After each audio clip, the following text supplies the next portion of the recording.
Lá se foram 2 meses sem que o governo pudesse fazer investimentos e gastos extras, já que a lei orçamentária de 2025, que deveria ter sido votada nos últimos dias do ano passado, ficou para este ano. Fevereiro, mês útil no Congresso, terminou sem a votação da LOA e março começa do mesmo jeito. Segundo o relator do orçamento, o senador Ângelo Coronel, do PSD da Bahia, a previsão é que a peça seja votada tanto na comissão mista de orçamento quanto em plenário só no dia 17 de março. O relator alega que ainda existem pontos a serem ajustados do texto e entre os dias 11, quando o Congresso retoma os trabalhos após o recesso de Carnaval, e o dia 17, os líderes dos partidos deverão se reunir para debater esses ajustes. A LOA não foi votada no fim de 2024 porque o Congresso tinha pressa em aprovar o pacote de cortes de gastos. Além disso, o impasse das emendas parlamentares também atrasou a votação do projeto. Em função disso, entre outras restrições, o reajuste de 9% dos salários dos servidores federais, que havia sido prometido pelo Executivo no ano passado, está suspenso. Sem a votação da LOA 2025, apenas despesas obrigatórias ou essenciais podem ser pagas,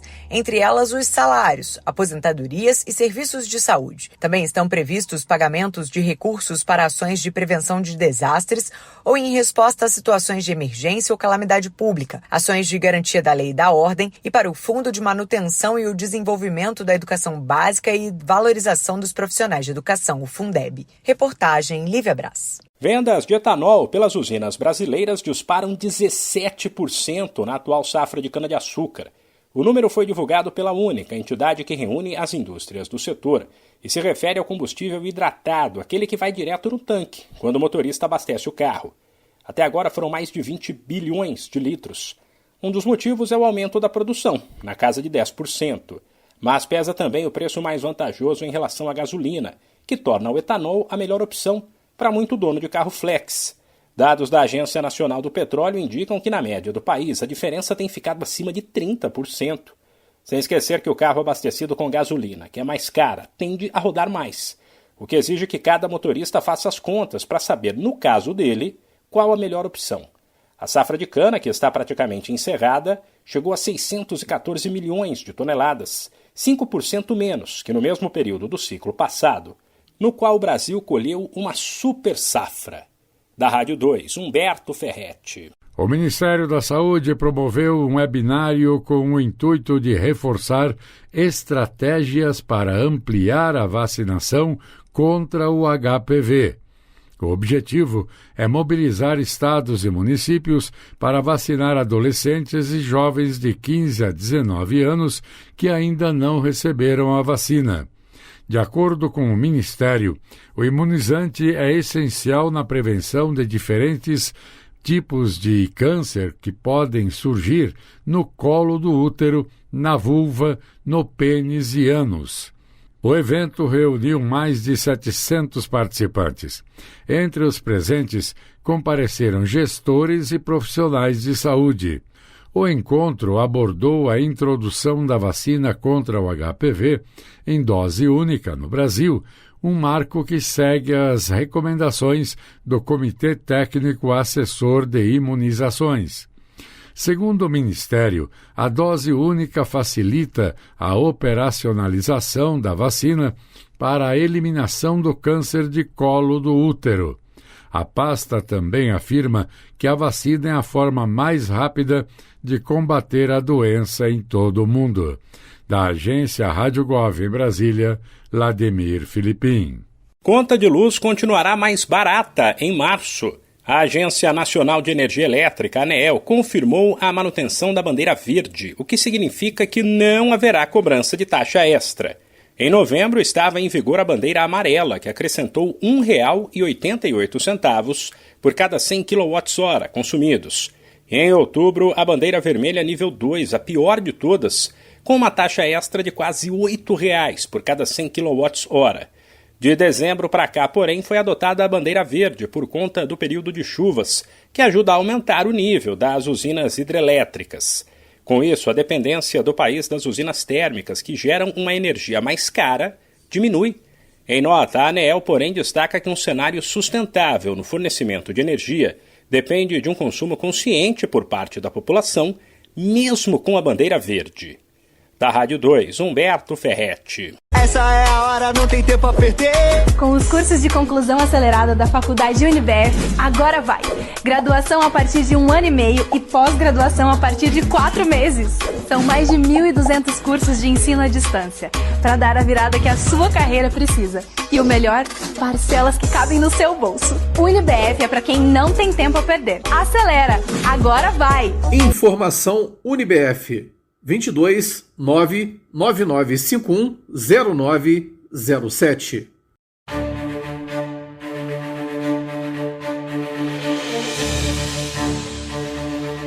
O presidente Luiz Inácio Lula da Silva comemorou o primeiro Oscar da história conquistado pelo cinema brasileiro. O longa-metragem Ainda Estou Aqui, do diretor Walter Salles, foi eleito o melhor filme estrangeiro de 2024. A cerimônia de premiação aconteceu em Los Angeles, nos Estados Unidos.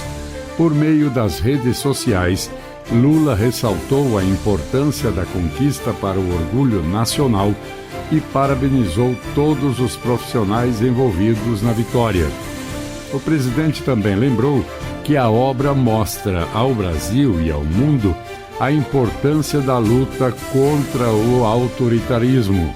O filme é inspirado no livro Ainda Estou Aqui, de Marcelo Rubens Paiva. A produção narra a história do deputado federal Rubens Paiva, que foi perseguido, preso e assassinado pelo regime militar, iniciado em 1964.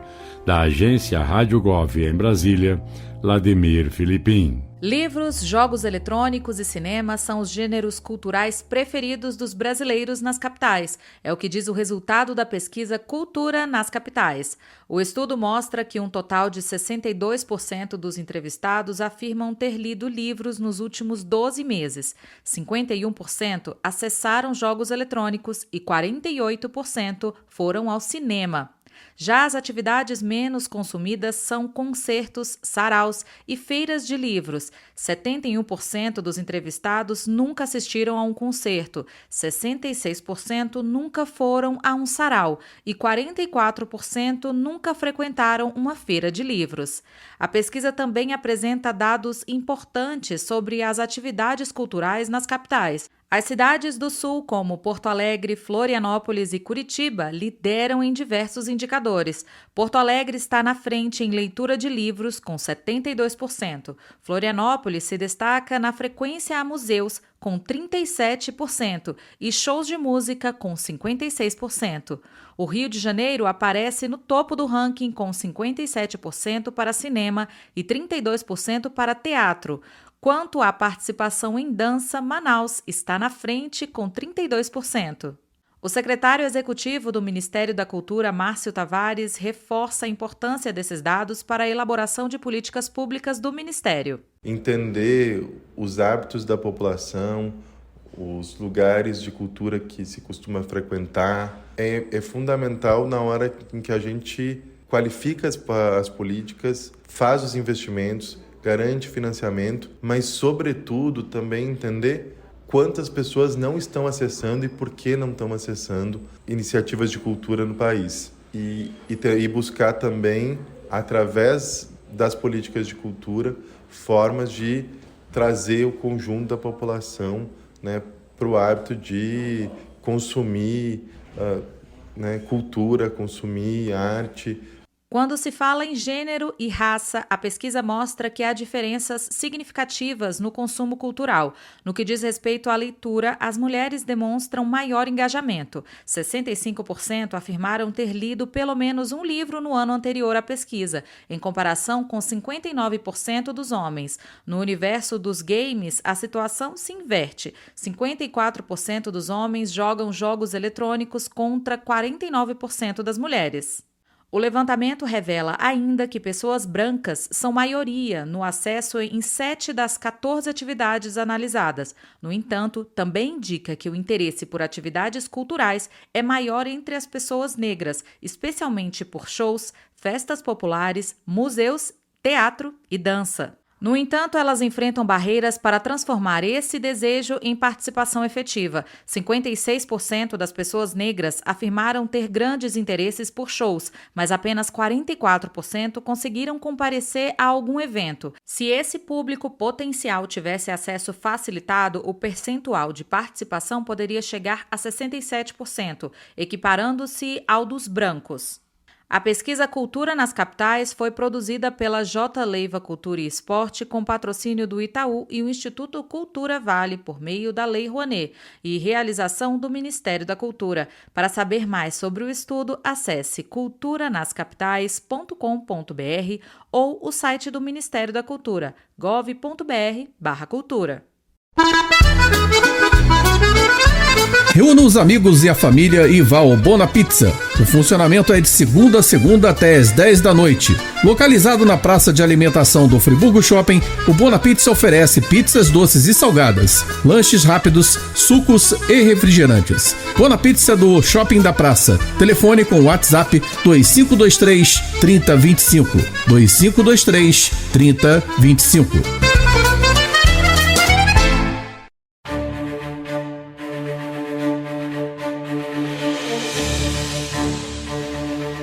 A agropecuária brasileira gerou mais de 35.700 novos postos de trabalho formais em janeiro de 2025. Os dados foram divulgados pela Confederação da Agricultura e Pecuária do Brasil, a CNA, com base em dados do Cadastro Geral de Empregados e Desempregados, o CAGED. De acordo com o levantamento, o resultado superou a média histórica dos últimos 20 anos de aproximadamente 14.600 vagas. As atividades que mais contribuíram para a criação de novos postos no primeiro mês do ano foram o cultivo de soja, com cerca de 11.700 novas vagas, e o cultivo de maçã, com mais de 9.900. No setor agropecuário, os maiores saldos foram verificados na região sul, com registros de quase 17.500. Somente no Nordeste houve perda líquida de empregos no setor. Em relação ao desempenho por estado, o Rio Grande do Sul contou com a maior criação líquida de postos de trabalho na agropecuária, com 14.900 vagas. Na unidade da Federação, o destaque foi para a atividade de cultivo de maçã, que apresentou saldo líquido positivo superior a 9.900 empregos. Já entre os estados com maior perda líquida de empregos estão Pernambuco, Rio Grande do Norte e Alagoas. De maneira geral, o país criou cerca de 137.300 novos postos de trabalho formais em janeiro, com mais de 2,2 milhões de contratações e 2,1 milhões de desligamentos. Reportagem Marquesan Araújo. Quanto mais opções de medicamentos genéricos no mercado, menores são os preços cobrados pelo produto. Essa é a constatação de estudo feito pelo Instituto de Pesquisa Econômica Aplicada, IPEA, que mediu os impactos dos genéricos no preço dos remédios e concluiu que a queda pode passar dos 50%. Vale lembrar que remédios genéricos são aqueles que têm exatamente as mesmas características do chamado remédio referência, ou remédio de marca, e tem a mesma eficácia e segurança. Eles só podem ser produzidos depois que termina o período em que uma determinada marca tem a patente do medicamento, o que geralmente acontece depois de 20 anos após o lançamento, em alguns casos específicos até antes. Os genéricos costumam ter preços mais acessíveis e por isso acabam fazendo com que os concorrentes mantenham preços competitivos. De acordo com o estudo do IPEA, quando o primeiro genérico de um determinado produto entra no mercado, ele faz o preço mínimo do produto original cair em média 21%. A partir do terceiro medicamento genérico do mesmo produto, a economia média chega a 55%. Para falar de uma forma mais simples de entender, seria como se o remédio que originalmente custasse R$100 passasse a custar cerca de R$ 79,00 com a chegada no mercado do primeiro genérico e R$ 45,00 quando já existem ao menos 3 opções de genérico daquele mesmo produto. Ainda de acordo com o IPEA, optar pelos medicamentos genéricos já é um hábito entre os brasileiros. Atualmente, a cada 3 medicamentos vendidos, 1 é genérico. Da Rádio 2, Milena Abreu.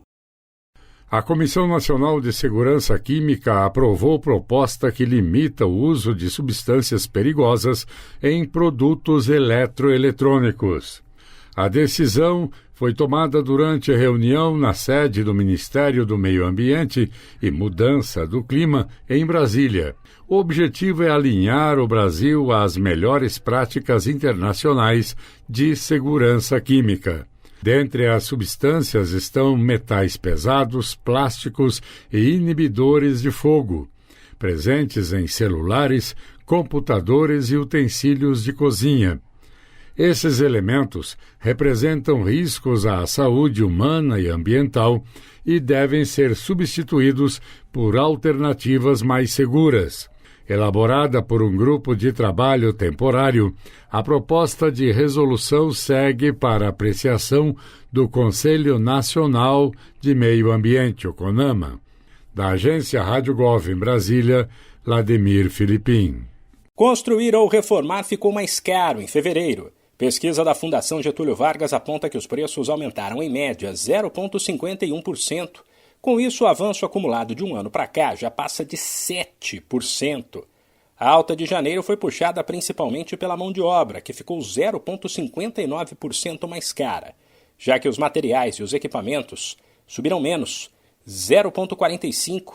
No geral, os aumentos de preço que mais pesaram foram os de serviços de eletricista, bombeiro e pedreiro, além dos blocos de concreto, enquanto o cimento comum, por exemplo, ficou mais barato. Da Rádio 2, Humberto Ferretti.